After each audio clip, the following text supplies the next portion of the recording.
al judío primeramente y también al griego, porque no hay acepción de personas para con Dios. Porque todos los que sin la ley han pecado, sin la ley también perecerán. Y todos los que bajo la ley han pecado, por la ley serán juzgados. Porque no son los oidores de la ley los justos ante Dios, sino los hacedores de la ley serán justificados. Porque cuando los gentiles que no tienen ley hacen por naturaleza lo que es de la ley, estos, aunque no tengan ley, son ley para sí mismos, mostrando la obra de la ley escrita en sus corazones, dando testimonio a su conciencia y acusándoles o defendiéndoles sus razonamientos en el día en que Dios juzgará por Jesucristo los secretos de los hombres conforme a mi evangelio. Amén. Inclina tu rostro, vamos a hacer una oración. Padre Santo, te pedimos en el nombre de Cristo Jesús que, Señor, te glorifiques en esta mañana en medio de la adoración de tu pueblo y en la meditación de tu palabra, Señor. Que esta palabra quede en nuestro corazón para poder vivirla, para poder enseñarla, Señor, para darte la gloria, no solo acá en tu casa, Señor, sino donde tú nos envíes, Señor. Gracias, Dios mío, en el nombre de Cristo Jesús. Amén y amén. Amén, hermanos. Hoy día vamos a hablar del religioso moralista, ¿no? La semana pasada, seguro en el sermón, habrán visto, habrán escuchado y habrán meditado acerca de lo que pasa con la realidad del ser humano, ¿no? Era un diagnóstico de cómo está el ser humano, ¿no? Y generalmente la descripción que se ve es bastante pesimista para el ser humano, ¿no? Que éramos enemigos de Dios, aborrecedores de Dios, sumado a eso una lista de pecados prácticos que evidencian cómo es un corazón que no conoce al Señor. ¿Amén? ¿Se acuerdan? Que en donde estaba la inmoralidad sexual, en el mismo lugar que la desobediencia a los padres. O sea que no había uno más que otro. Como decimos en el argot criollo, todos somos pecadores. ¿Amén? ¿No? Pero sin embargo, el día del juicio, no sé si se acuerdan Mateo 7, hay unas voces que se levantan. Hay unas voces que se levantan y le quieren decir a Dios, de repente te has equivocado, Dios.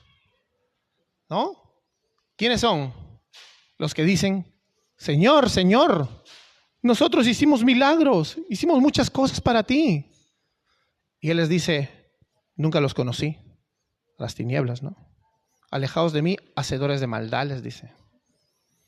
Pero estos que se levantaban en este juicio, no eran gente que estaba, digamos, convencida de que no había hecho el bien. Estaban bien convencidos de que habían hecho el bien, ¿no? Pero ahí está el problema. El Señor no solamente nos llama a una limpia conducta, sino a una conducta que provenga de un acto de adoración por el Evangelio. Si tu conducta, que es cierto que debe ser buena, pero no proviene de un nuevo nacimiento, de un corazón cambiado y del perdón que tienes en Cristo Jesús, te conviertes en algo llamado un moralista o también conocido como el religioso. Por ejemplo, a los que confrontan esta parte, en esta porción de la carta, seguro muchos de ellos cuando leían la primera parte de la porción decían, a ver, morales, fornicarios, homicidas, desobedientes a los padres, claro, merecen la condenación, tales merecen la condenación, seguro estaban diciendo, ¿no? Pero cuando llegan a esta parte se da cuenta de que aquí le está diciendo, pero tú también, tú que haces lo bueno ante los demás, tú que eres el religioso, tú que te crees el perfecto, tú también estás condenado, porque Dios no hace acepción de personas. Ese es el problema, entonces, de ellos. El primero de los juicios de los hombres es, en este caso, en esta porción, ya no es a la humanidad en general, con todo ese fruto terrible y triste que podemos ver hasta la actualidad, ¿no? En el mundo, en las noticias, o muchos de nosotros en nuestra vida pasada. ¿Amén? Lamentablemente, ¿no? Pero ahora no, ahora está atacando a aquellos que crean un estándar de reglas, costumbres, tradiciones o obras particulares, porque no te estoy hablando de la ley de Dios, ¿ves? ¿Para qué? Para sentir que son superiores a los demás. O simplemente para decirte, pero yo no he hecho nada malo. ¿Por qué Diosito me va a condenar a mí? Si yo no he hecho nada malo. Si yo no soy asesino. Si yo no soy violador. ¿No? Siempre buscan los pecados más graves y escandalosos para poder ellos mismos traer a su conciencia una calma, pero en realidad hay un problema aquí. Y se lo vamos a ir viendo. Entonces Pablo primero habla en términos generales y le dice, oh hombre, ¿no? Oh hombre, que realmente en qué te estás metiendo, ¿no? dice que eres inexcusable. Eres inexcusable porque todos tenemos una conciencia. Todos tenemos una conciencia. Incluso el religioso, este religioso, acá no dice que es un religioso que anda en la perfección, sino de que él juzga a otro y se condena a sí mismo porque el que juzga hace lo mismo. Jesús hacía lo mismo con los fariseos, pues. Los fariseos, los Caifás y toda su mancha de fariseos, toda su pandilla, ellos pensaban que eran muy justos, ¿no? Ellos decían, somos justos. Pero Jesús les dijo, aquel que mira a una mujer para codiciarla ya adulteró en su corazón. De hecho que Caifás no era adúltero, y Caifás no se había metido con la mujer de su prójimo o una joven soltera, fuera, ¿no?, de su matrimonio, pero sí la había codiciado. Entonces le dijo, ¿con qué cara hablas, no? Entonces Jesús le decía así, aquel que mira a su hermano con odio es un homicida, porque lo querían matar a él. Y así cuántas veces habrían querido aniquilar a sus enemigos políticos, ¿no? Y aunque todavía no lo habían hecho, ya en tu corazón es un homicida. Entonces ahí está el gran problema del moralista. El moralista es un moralista externo, pero por dentro no ha limpiado el vaso. También otra acusación para el moralista. Jesús en Mateo capítulo 23, léelo. Casi todo es lo que podríamos decirle al moralista que no se lo dice acá Pablo. Sepulcros blanqueados, les dijo, que por fuera se mostráis hermosos, pero por dentro están llenos de muertos y de toda suciedad. Imagínate que haga un finado o una finada y dentro de 4 días vas y le abres el ataúd. Pero su tumba es una tumba de mármol hermosa que parece un mausoleo de los griegos. Dices, wow, qué bonito, ¿no? Con enchapes de oro todavía.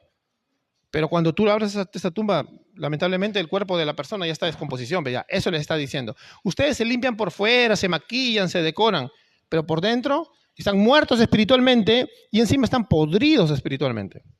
Bien duro fue Jesús con ellos, ¿no? Bien bastante duro Jesús con los religiosos. Jesús no fue duro con los prostitutas y los publicanos, que también estaban condenados y en pecado. Pero ¿qué les dice por eso? Las prostitutas y los publicanos tienen un paso delante del reino de los cielos. Porque tú ibas a una prostituta, a un publicano que era, digamos, lo más apestoso para la sociedad, y cuando le hablabas, ellos reconocían, sí, arruiné mi vida, ¿no? Con justa razón el pueblo me mira mal, ¿no? Porque estoy haciendo cosas, ¿no?, que van en contra de la ley de Dios. Por eso muchas veces a muchos de nosotros ya nos apedrearon. Pero si tú ibas a confrontar con su pecado a alguno de los religiosos y a los fariseos, saduceos, no lo aceptaban. No es posible, decían, ¿no? Se ofendían hasta querer matar a su acusador, al fiscal que había venido, a ese fiscal del pacto que era Cristo Jesús. Y ellos no lo soportaban. Pues pasan unos años y parece que sigue la cosa igual. Siguen los religiosos tratando de creer, ¿no?, que son mejores.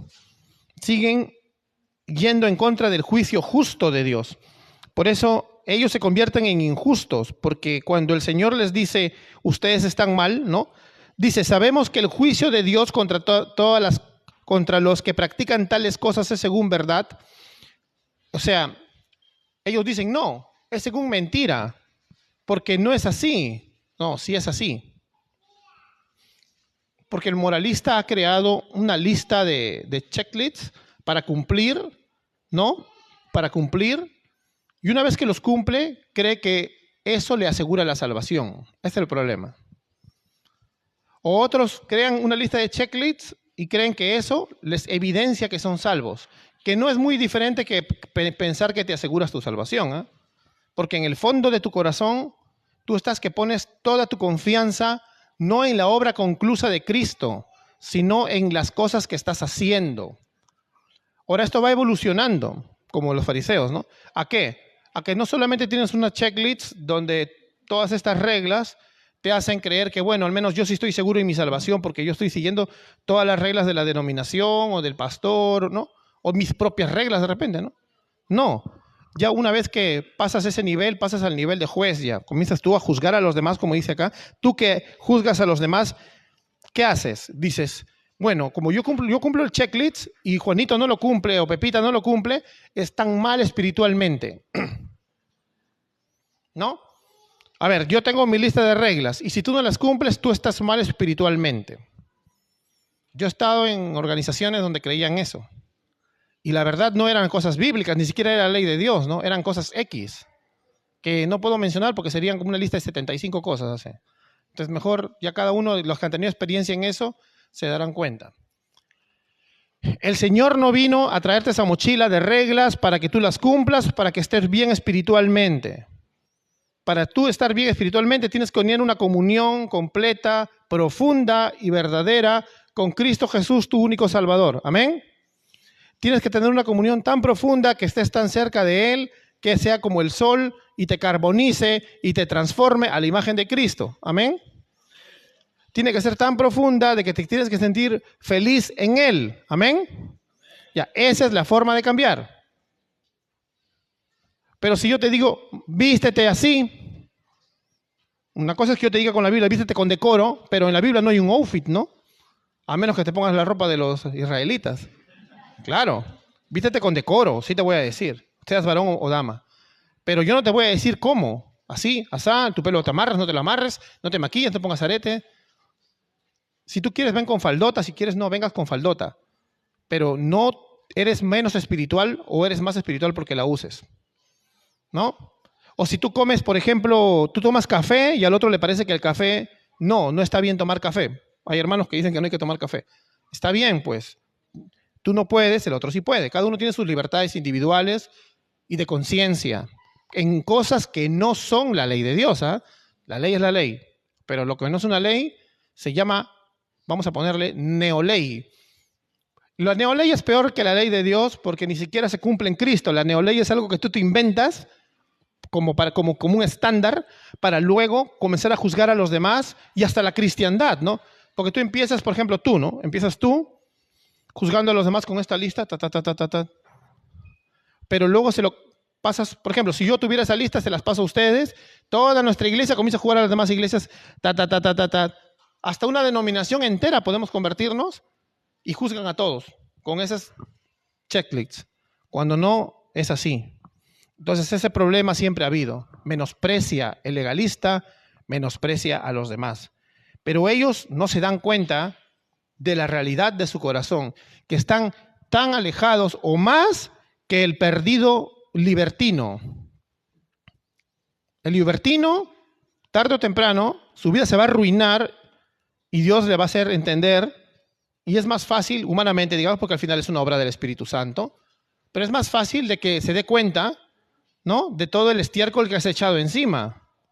En cambio, el legalista o el moralista del que menciona acá o que mencionamos en Mateo 23, ellos se creen vestidos de blanco ya por sus obras, no por la sangre del Cordero, ¿no? Sus vestiduras blancas, las vestiduras blancas que tienen, no creen de corazón que son lavadas con la sangre del Cordero, creen que son lavadas por sus obras. Y ese es un problema terrible que ha hecho mucho daño a la iglesia cristiana evangélica durante los últimos 200, 300 años. Y la verdad, hermanos, tenemos que darnos cuenta que lo que decía Pablo entonces no es nada nuevo. Ya había en ese tiempo ese tipo de cosas a través de los judaizantes. En ese tiempo eran los judaizantes. Eran cristianos que decían, bueno, sí, aceptamos que Cristo es el Salvador, pero hay ciertas cosas que debemos seguir cumpliendo de la ley, ¿no?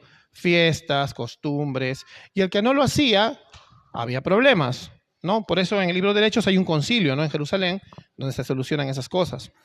Porque ya se estaba haciendo grande ya. Si tú ves casi todas las cartas, el apóstol Pablo lucha contra ellos, ¿no? Por ejemplo, ¿a quién crees que le estaba escribiendo Pablo en Gálatas 1? Cuando Gálatas es la carta que, en lugar de saludar bonito, Pablo de frente les dice, cualquiera que traiga un evangelio diferente, así sea un ángel que baje del cielo, sea maldito, ¿no? Anatema. Son los Gálatas. Pero ¿quiénes eran los que estaban trayendo un evangelio diferente? Los mismos judaizantes también. O sea, los que ponen reglas. Estos judaizantes eran, digamos, lo primero que Pablo detenía.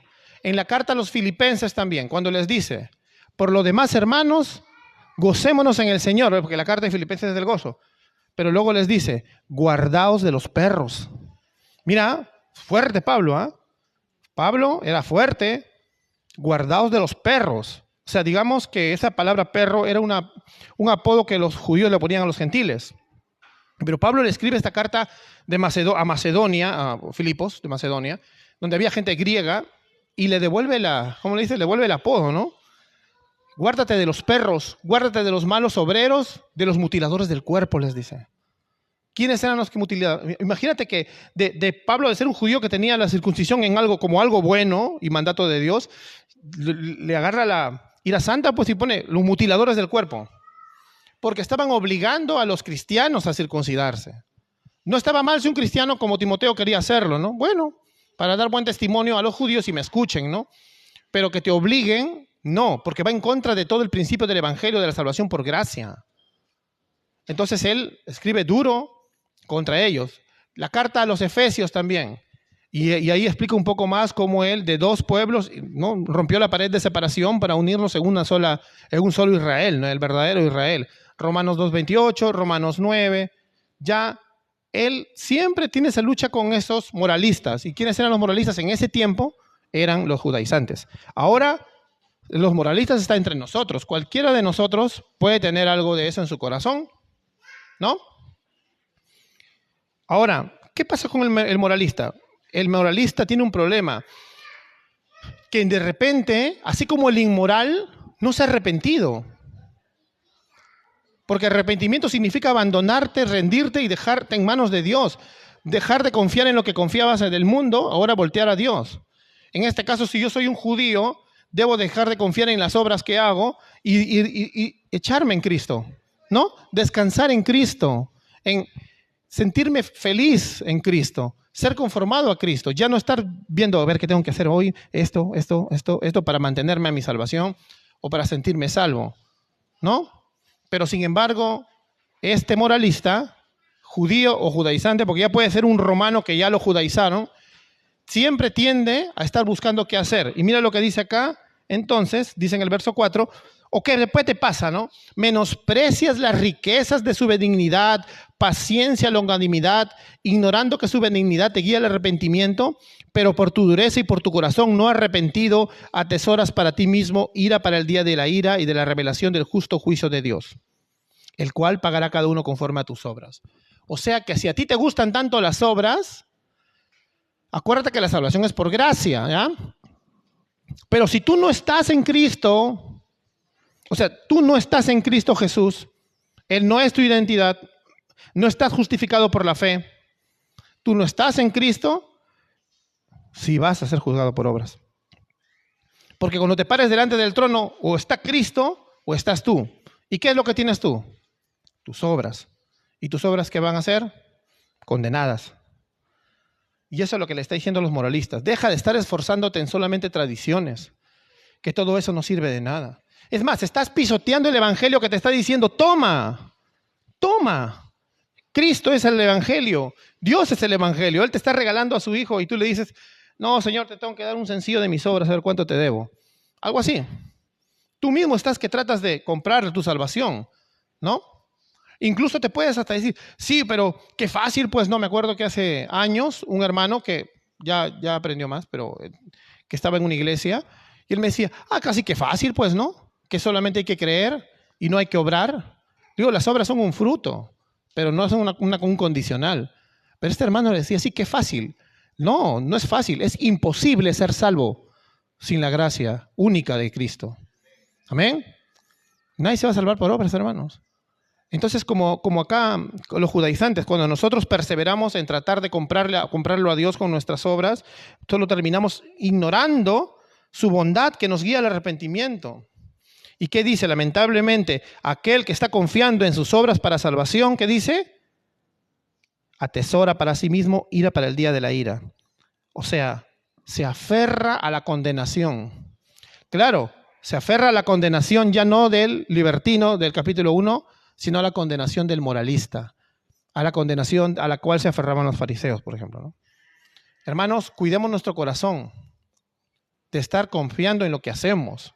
Así como hay gente que se relaja y no, como una vez hablamos hace tiempo, ya lo que se llama el antinomianismo, por ejemplo, ¿no? Es el otro extremo, que dice, estoy bajo la gracia, entonces puedo fornicar porque estoy bajo la gracia, mañana Dios me perdona, ¿no? Puedo mentir, puedo robar, puedo ser una persona que no es ético en el trabajo, ¿no? Pues estoy bajo la gracia, pues, ¿no? No, ese es el otro extremo, ¿no? El que no tiene en cuenta la gracia. Como dice 2 de Pedro, lamentablemente utilizan la gracia para motivos malos, ¿no? Ese es el otro extremo. Pero el hecho de que haya ese extremo no significa que nosotros nos vamos a convertir en el otro, ¿no? Bueno, entonces como hay un montón de relajados que no les importa la gracia de Dios, que tienen por menos, ¿no?, un encuentro con Cristo, entonces me voy al otro extremo y voy a comenzar a ponerme unas reglas para asegurarme que estoy en salvo, pues estoy salvo, ¿no? Mejor me aseguro de una vez. No te vas a asegurar con reglas. Mira, no sé si ustedes han experimentado eso, pero la etapa en que yo creía más, porque yo alguna vez también creí en esto, en que hermanos buenos, la verdad, que los quiero mucho, pero sí me enseñaron de que, digamos que la salvación es por gracia, pero luego tienes que mantenerte con obras. Y si no las mantengo, tengo que salir a un altar a recuperar mi salvación, retrocedo, regreso, me borran, me escriben, así. Y aunque el Señor fue bueno, porque la mayoría de los hermanos que están ahí, era un infierno. No sé si les ha pasado. Es terrible, porque tú sabes que a la primera ya estás pensando que perdiste tu salvación. Y bueno, tal vez en mi inmadurez, te hablo del año 2006, yo tenía 21 años de cristiano, yo pensaba que, por ejemplo, si no llego al sábado de jóvenes y me muero antes, me voy al infierno. Cosas así, ¿no? Cosa que le puede pasar a muchos jóvenes sinceros que están buscando a Dios con una teología incorrecta, ¿no? La teología del moralismo. Entonces, ¿qué pasa? Muchos también se fueron al mundo porque en su discipulado solo les decían esto. Hasta incluso si no, algunos ponían un estándar diferente, ¿no? No para tu salvación, pero sí para ser mejor. Si tú no tenías una vida espiritual más profunda, llamémosle hablar falsas lenguas o caerte de repente en alguna administración, eres un frío y no te consideraban para líder. Y eso provocó que mucha gente comenzara a falsificar lenguas. Yo lo falsificaba. Lo recordaba, le contaba a varios de ustedes. Porque eso es lo que provoca, la mentira. También al ser tan estrictos con las reglas, cuando tú caías, no lo confesaban. No confesabas porque sabían que te iban a destruir. Los pastores te iban a hacer añicos, en lugar de Gálatas 6 y restaurarte. No confesabas. Te daba miedo. Mira, todas esas cosas que pasan porque nosotros comenzamos a creer en que hay una meritocracia en el Evangelio. Una meritocracia para ser espiritual, una meritocracia para mantenerte en tu salvación. ¿Cuántos hermanos sinceros se han alejado de la fe porque dicen, no cumplo el estándar? Y esto no es para mí. Me voy. Es feo, ¿no? Eso lo podemos invitar, sí. Escuchamos a Pablo. ¿Por qué es tan duro con los que creen en salvación por obras? ¿Ves? Así como fue duro en el sermón anterior, ¿no? Con los bornicarios, con las prostitutas, los que se acuestan con hombres, con aquellos que le mienten a los padres. Así fue duro, ¿no? Ya pues también es duro con el religioso, ¿ves? También es duro con el que dice, sí, porque esas personas son evidentemente escandalosas, ¿no? Pero el apóstol Pablo le dice, espérate, todavía sigo mi carta. Contigo también. Tú que te crees mejor. Tú que te crees que eres más santurrón que los demás. Tú que sí cumples las reglas. Tú estás igualito. Terrible, en serio. Dice, pero porque todos los que sin la ley han pecado, sin la ley también perecerán. Y todos los que están bajo la ley han pecado, por la ley serán juzgados. Porque no son los oidores de la ley los justos ante Dios, sino los hacedores los que serán justificados. Porque cuando los gentiles que no tienen ley hacen por naturaleza lo que es la ley, aunque no tengan ley, son ley para sí mismos. Esto es un poco como para responder a los que hacen la pregunta, o sea, ¿por qué Dios va a condenar a los incas? ¿No? ¿Por qué Dios va a condenar a los celtas? O algunas civilizaciones que nunca escucharon de Cristo, ¿no? Porque la condenación, acuérdense, no es por no escuchar de Cristo, ¿no? La condenación viene desde Adán ya. La condenación viene desde Adán. Porque como vimos en la semana pasada, habiendo conocido a Dios a través de su gracia común, hemos conocido a Dios a través de la creación, ¿no? La revelación general. No lo consideramos como Dios. ¿Y qué fue lo primero que hicimos? Comenzamos a crearnos dioses. Dioses de nosotros mismos, dioses a imagen de las cosas creadas, ¿no? Por ejemplo, una vez hablamos acá también en un sermón, por ejemplo, ¿no? Los primeros filósofos se hacían preguntas, ¿por qué? ¿Por qué, no? ¿Por qué hay un círculo en el cielo que brilla en las noches? Porque ellos no saben que es un satélite de la Tierra. Entonces decían, primera generación, entendían quién es Dios. El Dios creador del cielo y de la tierra y del universo y de todo lo que existe ha creado ese círculo. Ya está bien. Pero luego la segunda generación decía, no, hay un Dios que habita esa luna, el Dios de la luna. Y la tercera ya torcía totalmente y le decía, la diosa luna. La idolatría del corazón es justamente lo que vimos en la semana pasada, ¿no? Según con el hermano Samuel. O sea, la idolatría del corazón lamentablemente es así. Entonces, ponte Hatun Tupac, era un inca que tuvo un sueño, él tuvo un sueño y en su sueño a él se le apareció Huiracocha, o sea, alguien que él decía que era Dios. Eso está en las crónicas de Cristóbal de Molina, que es un sacerdote que escribió unas crónicas cuando vino acá al Perú, a través de narrativas locales. ¿Y qué pasa? Digamos que Dios se ha mostrado a todas las culturas a través de la creación y a través de muchos medios, ¿no? Hay un libro muy bueno de David Garrison que se llama El pueblo del Dios impreciso. Es un libro muy bueno que a algunos teólogos le da miedo porque habla cosas así como que el factor Melquisedec, por ejemplo. ¿Quién se le reveló a Melquisedec? O sea, cómo Melquisedec ya era un sacerdote incluso, ¿no? Una cosa así, pero hoy día no es el tema ese. A lo que voy es que, por ejemplo, en el caso de un inca, ponte Sinchi Roca ya, que es de los más antiguos. Sinchi Roca se aparece ante Jehová el día final y dice, Señor, yo no sabía que tú existías. A mí nadie me predicó de ti, nunca llegó un misionero, ¿no? Amasúa, Amaqueya, Amayuya. ¿Cumpliste la ley? No, al infierno. Porque está en su conciencia, como dice Romanos, ¿no? La ley está en su conciencia, dice. Todas las culturas tienen la ley escrita en su corazón porque Dios nos ha creado así. No hay forma de escapar.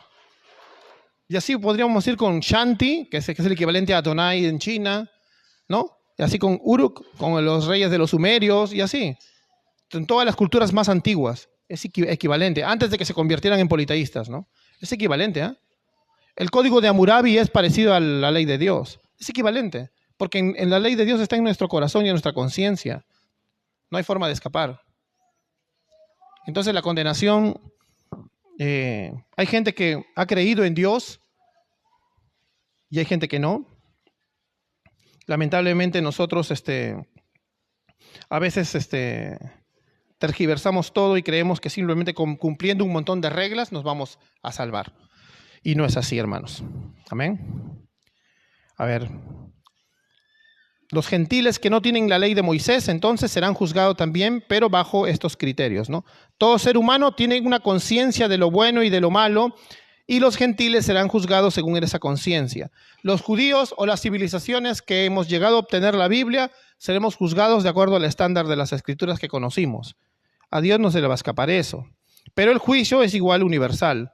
La cosa es quién está como tu identidad. ¿En quién estás tú para ese juicio? ¿Estás en Cristo o te vas a presentar tú con tus obras? No podrás decir ese día, Señor, Señor, yo hice esto en la iglesia, yo prediqué, yo era misionero, yo era teólogo. O yo era un hermanito que servía en todo, estaba en todas, ¿no? Limpiaba la iglesia de lunes a viernes, yo lo hacía solito. Mira, no es malo que sirvas, hazlo con todo tu corazón, pero si no es un acto de adoración y lo haces como una forma de tratar de salvarte, como los testigos de Jehová, ¿no? Que piensan que por tocar puertas ya están sumando puntos, no es un acto de adoración. Porque ¿cuál es el centro de todo? Tú mismo, te das cuenta, es antropocéntrico. Si yo lo hago para la gloria de Cristo, no me importa lo que pase, lo hago para Él. Pero si yo lo hago pensando que estoy sumando puntos a mi cartera, significa que lo que más me interesa soy yo mismo. Ese es el problema, ¿ves? De todas las obras sin Cristo. No lo hago para Cristo. Nada. Entonces tengamos en cuenta eso, hermanos. El problema entonces con las personas que se creen buenas, así y mejores que los demás, o más religioso, o moralista, es que nosotros mismos, si nos creemos así, vamos a terminar con corazones, ¿cómo dice acá? Duro y no arrepentido, dice. Ese es el problema. Que comiences a convertirte en una persona que tal vez no se arrepiente y que tal vez al final evidencia que no fue salvo, ¿no? Tal como el caso que estamos viendo, ¿no? Estas personas moralistas, religiosas, ¿no? Aparentan y piensan y están convencidos, ¿no? Que está bien. Pero ellos dicen, claro, yo soy salvo por gracia. Yo tengo la imperiosa necesidad de ser salvo por gracia. O sea, la teoría la tienen bien. Pero a la hora de la práctica, y si pudiéramos escanear su corazón, vemos que ellos están sumando puntos. Como los judíos, pues, ¿no? Los judíos, ningún judío te hubiera dicho, yo soy salvo por obras. Ni Caifás te hubiera dicho así, ¿eh? Ellos decían, no, tengo que hacer el acto de expiación de Yom Kippur, ¿no? Porque soy pecador de labios, como dice el profeta. Ningún fariseo te hubiera dicho que es salvo por obras, ¿ah? Pero a la hora de la hora, has visto la explosión de orgullo que tenían.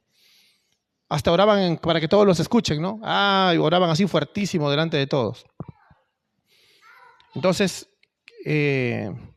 si somos un hombre o una mujer que estamos creyendo en lo que hacemos y no estamos creyendo en la obra concluida de Cristo, hay que examinar nuestro corazón, hermanos, ¿no? Si de verdad tú examinas tu corazón y dices, sí, la verdad tengo un estándar ahí para que lo uso para andar juzgando a los demás, arrepiéntete. Ponlo delante del trono del Señor y olvídate ya de eso. Dejemos esas cosas. Creo que a todos nos ha pasado, ¿no? Que hemos creado un cierto estándar para medir cómo van los demás. No. Nosotros no podemos crear estándares. Cualquier pequeño estándar que tú crees en tu corazón es una neoley. Amén. Acordémonos de eso. A veces se nos puede ir.